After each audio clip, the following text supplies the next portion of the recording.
Estamos de volta com Manhã da Piedade. Você já segue a gente no Instagram? Vai lá, @Manhã da Piedade. Lá você pode mandar seus pedidos de oração, sugestão, crítica. A gente está aberto. Venha falar conosco e as meninas vão te responder, até eu mesma. Gente, é o seguinte, a gente já sabe que a base de uma boa saúde é atividade física, a alimentação equilibrada. Essa informação ela é recorrente aqui no Manhã da Piedade. Você sabia que problemas de circulação podem estar ligados aos maus hábitos alimentares? Viu? Para explicar como isso acontece e o que fazer para evitar o problema, eu converso agora com o médico angiologista, Dr. Guilherme Jonas. Bom dia, Dr. Guilherme. Seja bem-vindo ao Manhã da Piedade. Bom dia, eu agradeço o convite. Dr. Guilherme, quais são os problemas que a má alimentação pode causar às veias e artérias? São vários, olha. É importante a gente entender que tudo dentro do nosso corpo funciona em um equilíbrio perfeito, tá? Então, nesse momento que nós estamos vivendo de pandemia, onde as pessoas estão cada vez mais paradas em casa, estão ganhando peso, estão engordando e estão cada vez mais sedentárias, a gente começa a ver um reflexo direto na sua saúde. E eu digo não só da saúde da circulação em geral, como das artérias, no aumento da pressão arterial, descompensação dos quadros de pressão arterial, da hipertensão arterial, também dos quadros de circulação venosa, como aumento do número, surgimento de cada vez mais procura em consultório de pessoas com pernas pesadas, com pernas cansadas, com aquele inchaço que acomete o tornozelo e as pessoas cada vez se alimentando pior. Então são várias as doenças, mas eu gostaria de citar a cronificação, ou seja, até a piora daquela doença que as pessoas já possuem. Então a gente precisa entender que a base de tudo isso é alimentar-se bem, é fazer exercício físico, é tomar bastante água. Então, se a gente for entender que todo o mecanismo está relacionado com uma boa alimentação, uma boa hidratação e exercício físico, a gente consegue, no mínimo, controlar e compensar a grande maioria das doenças circulatórias. Interessante, doutor, porque todos os médicos que passam aqui, eles vão falar dessa alimentação mais natural e de beber muita água. O que as pessoas devem evitar? Nesse momento, eu gostaria de chamar a atenção para o sal. Cuidado, as pessoas estão chegando cada vez mais com pernas inchadas, com descompensação da pressão arterial, com complicação da doença de varizes, que é a doença circulatória que acomete às vezes mais comum. E cada vez mais estão alimentando comidas com mais sódio, com mais sal. E eu não estou falando só do sal do saleiro, só daquele sal adicionado sobre a comida, mas também e principalmente do sal oculto, daquele escondido, aquele que já vem naquela alimentação, muitas vezes uma alimentação processada, uma alimentação que não foi feita em casa, que não veio direto do sacolão, ou que não veio direto também, por exemplo, que veio de um supermercado. Eu estou falando dos ultraprocessados, das balas, das massas, dos pães, que, ou seja, está cheio de sal escondido numa mistura entre sal e açúcar para deixar aquele alimento hiperpalatável, ou seja, mais gostoso, mais digerível e que te deixe cada vez mais desejoso. Então, eu sugeriria sempre cuidado com o sal. Não só o sal do saleiro, mas evite, além de adicionar, aqueles alimentos que já têm excesso de sódio, excesso de sal. Eu diria as bolachas, eu diria as massas, os bolos, os pães, porque tudo isso já na composição já é rico em sódio. Então hoje seria uma sugestão em relação a esse cuidado. Porque veja, o sal é o vilão. É ele que faz aumentar a pressão ou descompensar um quadro de hipertensão arterial controlada. É ele que vai fazer a retenção de líquido e deixar a perna inchada. Ele que vai piorar a doença circulatória, a doença de varizes, com excesso de líquido que não circula. Certo? Que coisa, né, doutor? Inclusive, o sal também está nos refrigerantes, né? Ricos em sódio, muito ricos em sódio. Lembra que tudo isso que a gente ingere de forma processada, como eu disse, aquilo que não veio do açougue nem do sacolão, né? Aquilo que veio do supermercado, aquilo que veio ultraprocessado, é uma mistura de sal e açúcar, ou seja, sódio e açúcar, de uma mistura geral para que aquilo fique gostoso, prazeroso, palatável. E a gente acaba consumindo isso em alta quantidade. E a maioria disso são ricos em calorias vazias.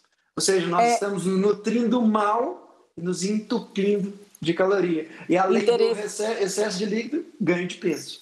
É verdade, interessante, doutor, que a gente vem de uma geração, e no meu caso, eu que estou com 50 a mais, essa geração do sal. Quando você vai falar com uma coisa assim, uma pessoa é sem graça, uma coisa é ruim, fala, nem sem sal. Perfeito, o sal vem na cultura da gente que tem que ter sal em tudo. E para nós, e eu falo isso por mim, é muito difícil a gente reeducar e tirar o sal e colocar temperos natural. Isso a gente precisa fazer mesmo, né? Uma reeducação. Falando dessa reeducação, doutor, quais são os alimentos que combatem esse problema e que eu possa ser meu aliado nesse momento? Nós temos vários. E olha, uma questão importante a gente entender que os alimentos in natura, quanto mais naturais, melhores. Então, é preciso fazer parte da nossa vida, da nossa rotina diária, nos nutrirmos de alimentos não processados, não refinados. Eu diria as frutas, as verduras. Dentre as frutas, tem várias relacionadas especificamente à circulação, até para não fugir um pouquinho do tema. Poderíamos citar kiwi, morango, abacaxi, que são alimentos que têm antioxidantes naturais, combatem os radicais livres, melhoram a circulação no geral. Eu citaria outras questões, as gorduras boas, presentes, por exemplo, nos peixes ômega 3, como salmão, peixes em geral. O azeite como uma gordura boa, as castanhas em quantidades menores, que às vezes são muito calóricos, mas além da gente pensar em carne de verdade, numa carne natura, nada daquela coisa extremamente processada. Além disso, eu gostaria de citar, deixar bem claro, um outro vilão, que às vezes é melhor você tirar as toxinas e deixar as coisas boas fazerem o efeito dela. E os carboidratos ultra refinados. A gente falou agora do sal, mas eu queria lembrar também do açúcar refinado, do açúcar cristal, dos alimentos extremamente adoçados, né? Então, quanto mais adoçado, além da questão do salgado, maior o risco de quê? De piora da circulação em geral, de causar doenças maiores, como diabetes, risco de um ganho de peso com aumento da sobrecarga hídrica e retenção de líquido e descompensação geral da doença que você já tem, que às vezes não tem nada a ver com isso. É uma doença, às vezes, uma doença óssea, muscular, mas o excesso de peso aumentou a pressão e ela vai ter uma agudização, uma piora. É isso que a gente tem visto cada vez mais hoje em consultório. Doutor Guilherme, o senhor falou de algumas frutas, tipo o limão, o morango, o kiwi, o abacate, o abacaxi. O ideal é consumir essas frutas in natura, o ideal é cozinhar, colocá-las na salada ou suco. Então, primeiro, alimente-se dessas frutas, primeiro ponto. Segundo, a gente precisa fazer isso o melhor possível dentro da nossa realidade. Não é recomendável que você ingira essas fibras através de sucos, que você beba essas calorias. Por quê? Primeiro, quando você pega essas frutas e você bate no liquidificador, você mistura com água, você está pegando a parte ruim delas e exagerando no consumo. A parte ruim das frutas é o açúcar chamado frutose, o açúcar das frutas. E o problema é que você, comendo uma laranja, 2, 3 laranjas, você já vai ter uma saciedade. Tem a fibra in natura, tem o bagaço, você já está saciado ali. Mas é fácil comer 5, 6, 7, um suco de laranja. Verdade. Ou seja, você não se nutriu, você se entupiu de frutose, a parte que é o atrativo para os animais fazerem a polinização e transferirem ali, perpetuarem a espécie. Mas veja, é excessivo. Então, fruta deve ser comida in natura, suco não é legal. Cozinhar, fazer cozido algumas frutas, por exemplo, vou citar um exemplo aqui, tomate, que muita gente acha que é um legume, que é uma fruta, pepino, que muita gente acha que é uma fruta também, você pode fazer da forma que seja mais prazeroso para você. O tomate, por exemplo, é rico em licopeno. Para os homens, diminuição do risco do câncer de próstata, mas só vai ter essa função se ele for previamente aquecido. Então, essa liberação ela é mais efetiva quando a gente consegue aquecer o tomate. Agora, vamos deixar bem claro, é melhor que você tenha uma refeição baseada em frutas, legumes, carne de verdade, com qualidade, do que você associe com coisas vazias. Eu vou dar um exemplo. Massas, pães, biscoitos, macarrão, isso não tem valor nutricional. Isso é caloria vazia. Entendido? Entendi. Doutor, o senhor falou dos peixes, do salmão, do atum, da sardinha, do ômega 3. Hoje a gente vive numa sociedade também que está se tornando vegetariana, vegana, não sei se isso é da moda ou não. Seria o ideal cortar a carne radicalmente, ou também não é o ideal, é bom comer carne, ou a gente vai optar só para alimentar com peixe, salmão, atum, sardinha? Gente, essa é uma discussão muito interessante. Eu gostaria de deixar bem claro o seguinte, que é possível viver qualquer estilo de vida desde que você tenha uma grande orientação.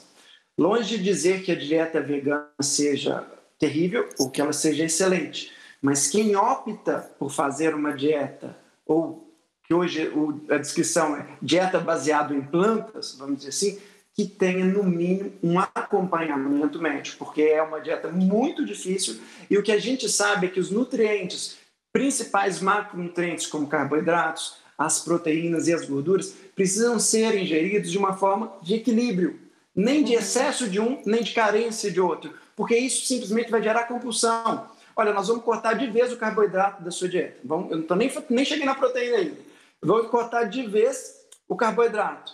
Então, ótimo. E a compulsão? E depois de um belo dia, é muito fácil você se perder consumindo muito.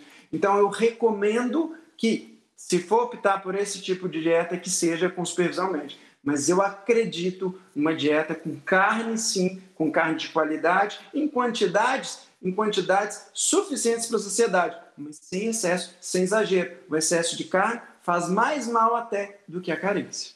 Entendi? Já entendi demais, maravilhoso conversar com o senhor, doutor. O senhor esclareceu tanta coisa aqui hoje, de tudo que nós falamos. O que o senhor acha importante ou alguma informação que não foi dada que o senhor acha importante deixar? Primeiro, eu queria deixar, já que a gente está nesse canal, um momento de fé e de esperança. Primeiro, isso vai passar, esse momento que a gente está vivendo vai passar, mas não dá para a gente esperar passar para cuidar da nossa saúde. Se tem uma coisa que a gente precisa aprender com essa pandemia, é que, primeiro, dinheiro não compra saúde e que o cuidado com a saúde é diário, é todo dia. Então, alimentar-se bem, faça exercícios físicos, beba bastante líquido, cuide do seu peso, esteja atenta ao seu peso.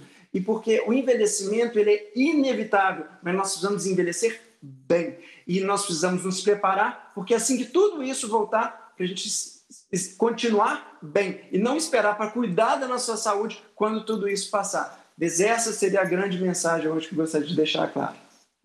Doutor Guilherme, eu sei que o senhor está no Instagram como Dr. Dr. Guilherme Jonas.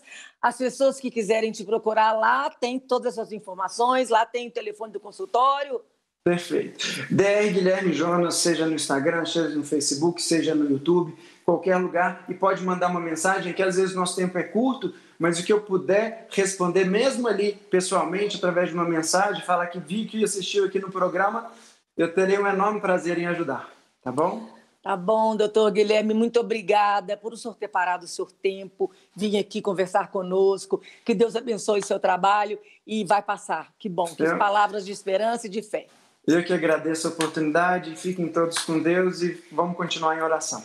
Bom? Amém, amém. E você aí, ó, só seguir, doutor, vai lá, a gente acompanha o doutor Guilherme Jonas, Dr. Guilherme Jonas, o Instagram dele. E é importante a gente ter uma vida em equilíbrio e com fé e confiança no Senhor. Eu vou para um rápido intervalo e o próximo bloco, Reflexão do Evangelho de hoje, não saia daí, já já eu estou de volta.